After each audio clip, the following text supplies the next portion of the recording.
Howdy all, I'm Adam the Renaissance Nerd, and welcome back to my reviews of Skeleton Crew. It's episode 7, the penultimate episode, where we were told by Jude Law himself it was his favorite episode because we learned about his character's backstory.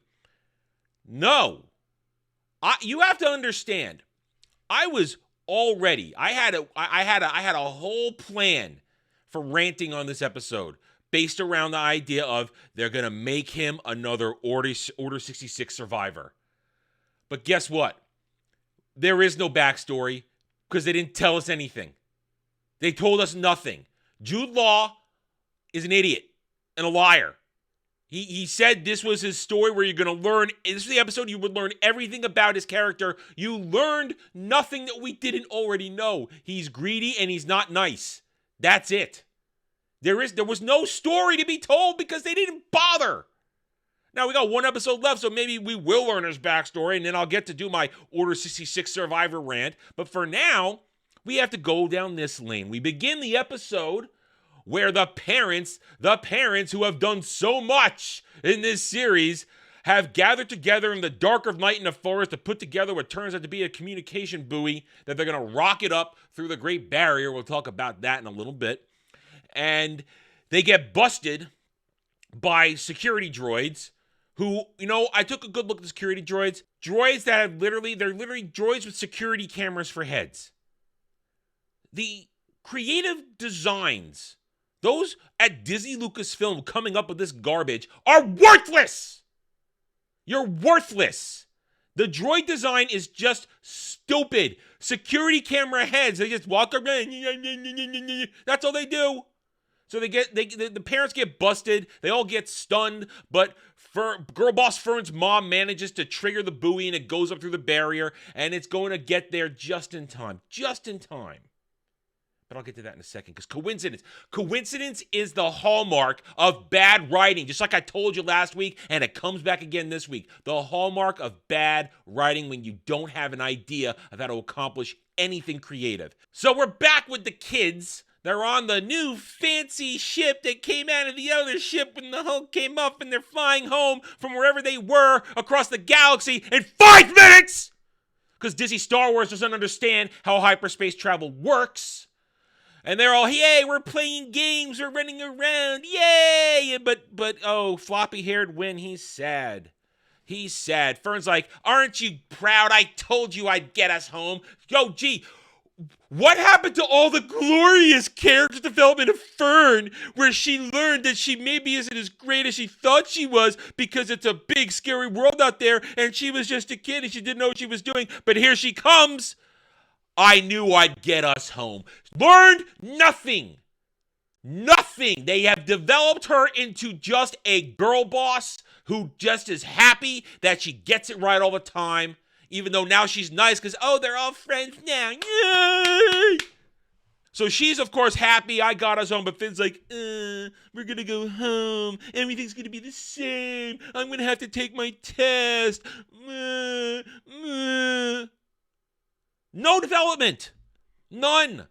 What happened to him earlier saying, I just want to go? Remember when they were painting the whole fake picture that them and Jude Law were going to be happy and he was going to be some sort of inspiring mentor figure for them, and he gave him the fake Qui-Gon speech, and he said, don't worry, live in the now, don't worry, be happy, because he was all, I want to go home, I miss my dad. But now he's going home, he's going to see his dad.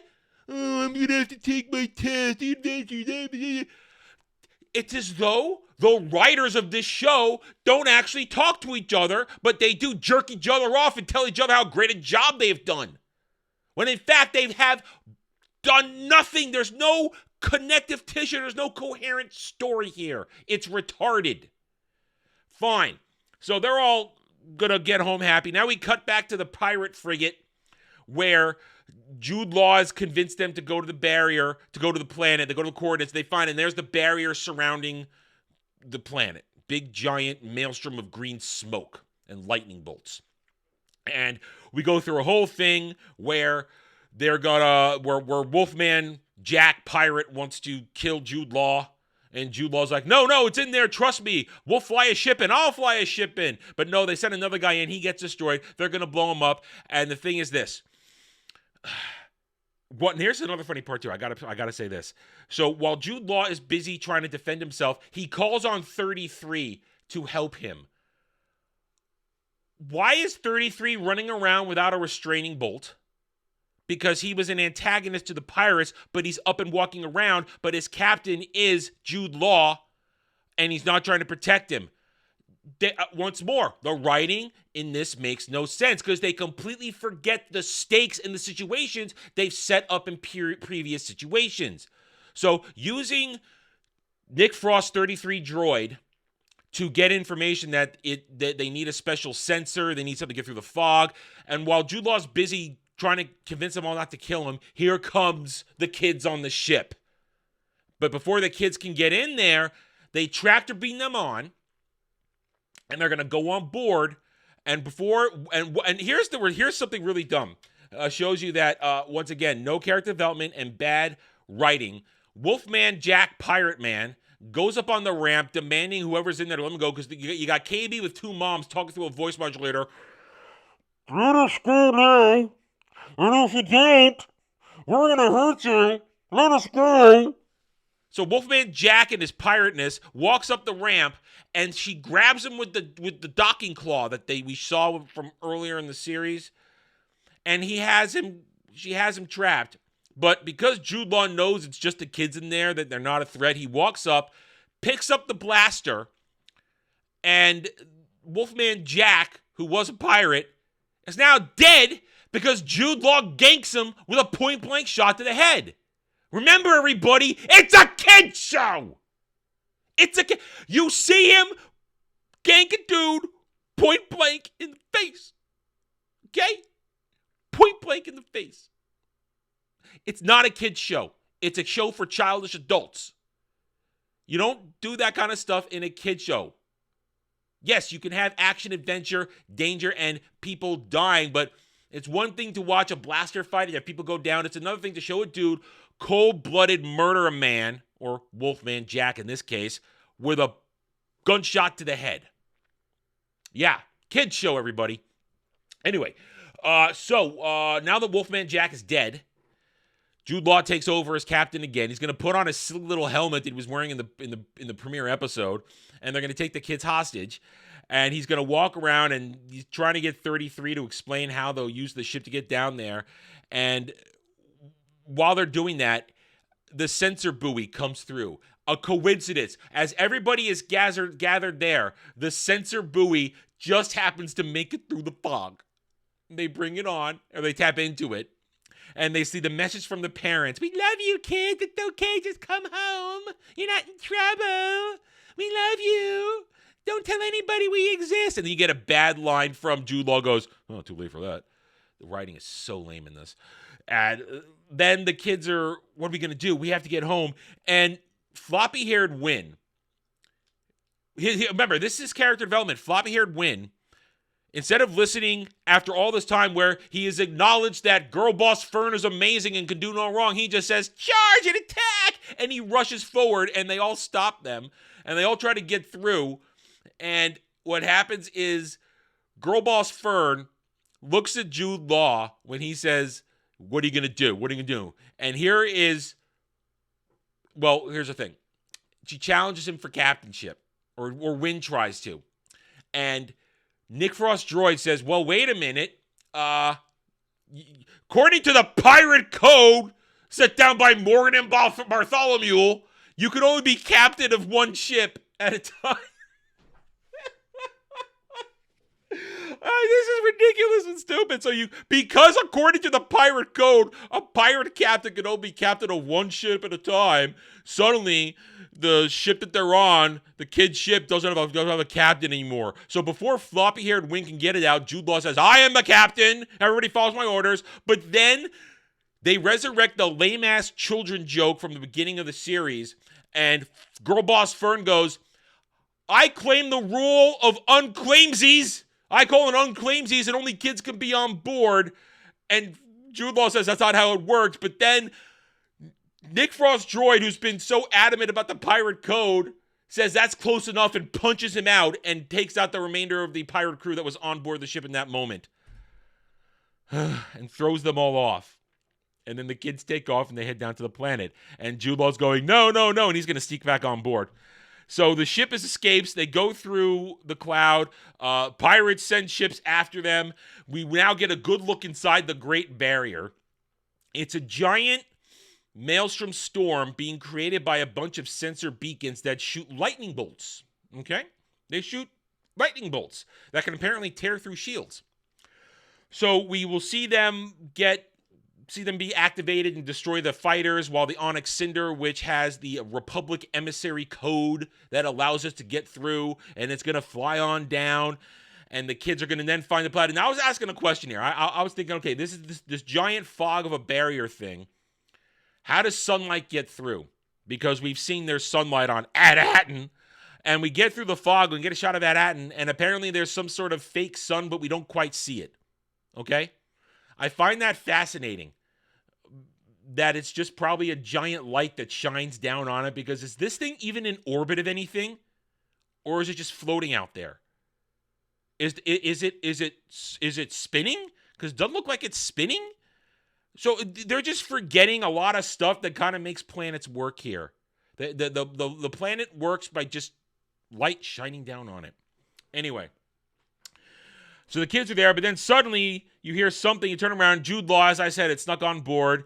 And finally you get the payoff of the lightsaber. He breaks out the lightsaber because Nick Frost Droid charges him, and he cuts Nick Frost Droid's heads off. And then he challenges the kids to get in a corner and shut up. And I actually love this scene.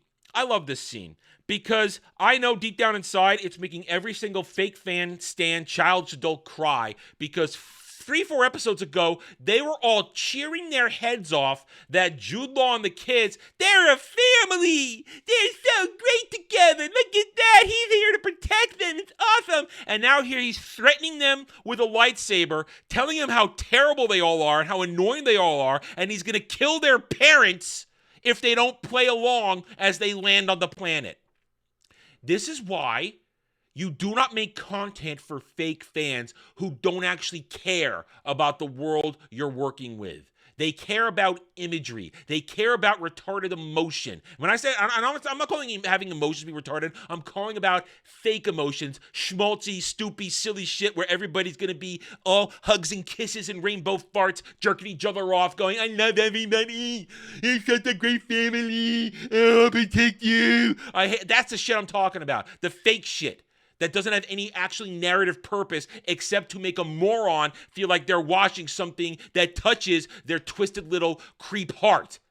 All right? That's what I'm talking about. And I love it that somewhere deep down inside, they're all doing mental gymnastics to convince themselves that this is great and working. I love it. I love it. They're going, but he was supposed to be their friend. But it's okay. He's a bad guy. Something worse might happen, and he might still have a good turnaround because this is Disney, and Disney doesn't make true villains anymore. Everybody has a turnaround moment where they're good. No, he's the bad guy.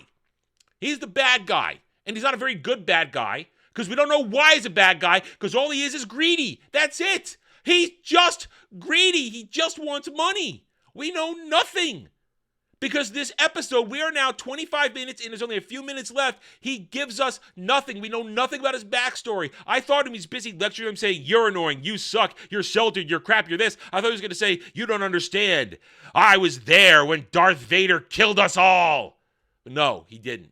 He might do it next time, and then I might still get that rant, like I said. Anyway, so automatic docking procedure happens. They land on the planet. They're welcomed by open arms by the droids because they think Jude Law is an emissary here for the mint. So that's it now. The great secret of the planet is that it is a mint.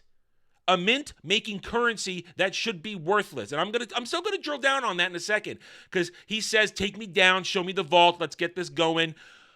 And as they go down out of this platform that popped out of the ground that nobody knew was there because they built a park on top of it, we see this giant thing, and it looks like that the planet is mining the currency that they're saying is Old Republic currency. The problem is this.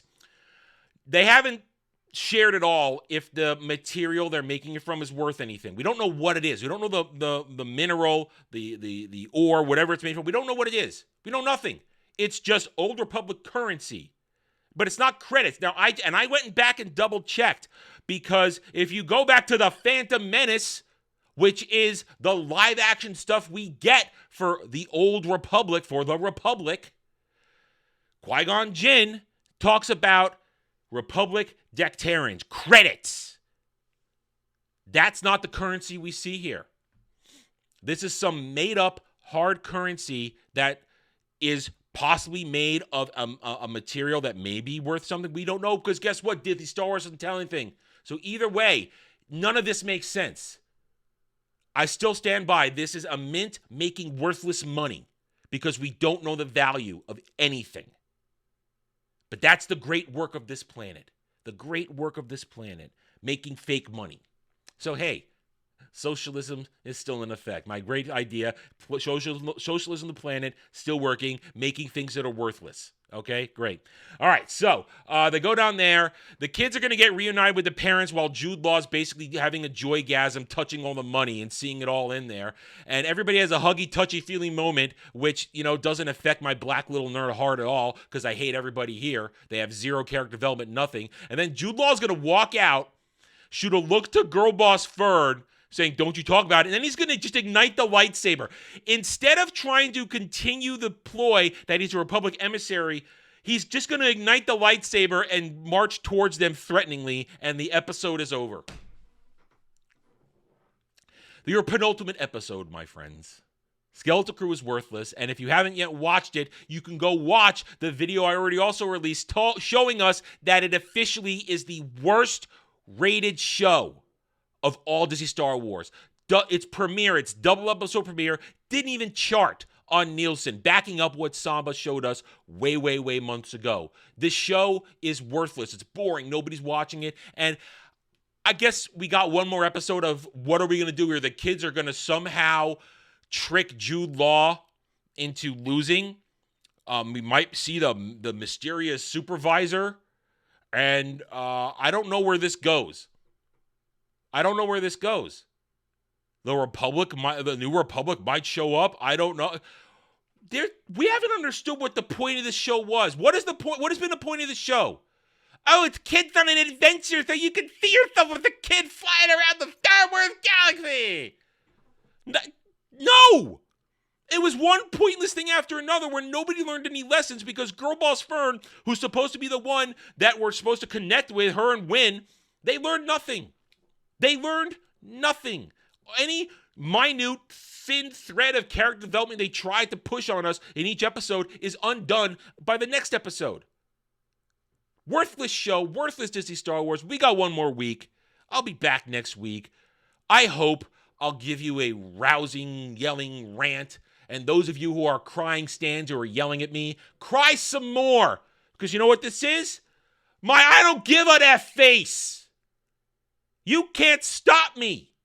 You could cry all you want because I have the evidence now. I just showed it on a previous video. Nobody's watching this. This doesn't turn the needle. The world doesn't care, and you're fake fans and stans. But for you real fans out there who enjoy watching me rant, thank you for watching this review. If you did have a good time, please hit that like button, subscribe to the channel, and I'll see you guys next time. Until then, take it easy. Thanks for watching, everyone. If you enjoyed the video, hit that like button, subscribe to the channel. Check out my gaming channel at Renaissance Nerd Arcade and follow me on X Twitter under @TheRedNerd. Thanks again for watching. Take it easy.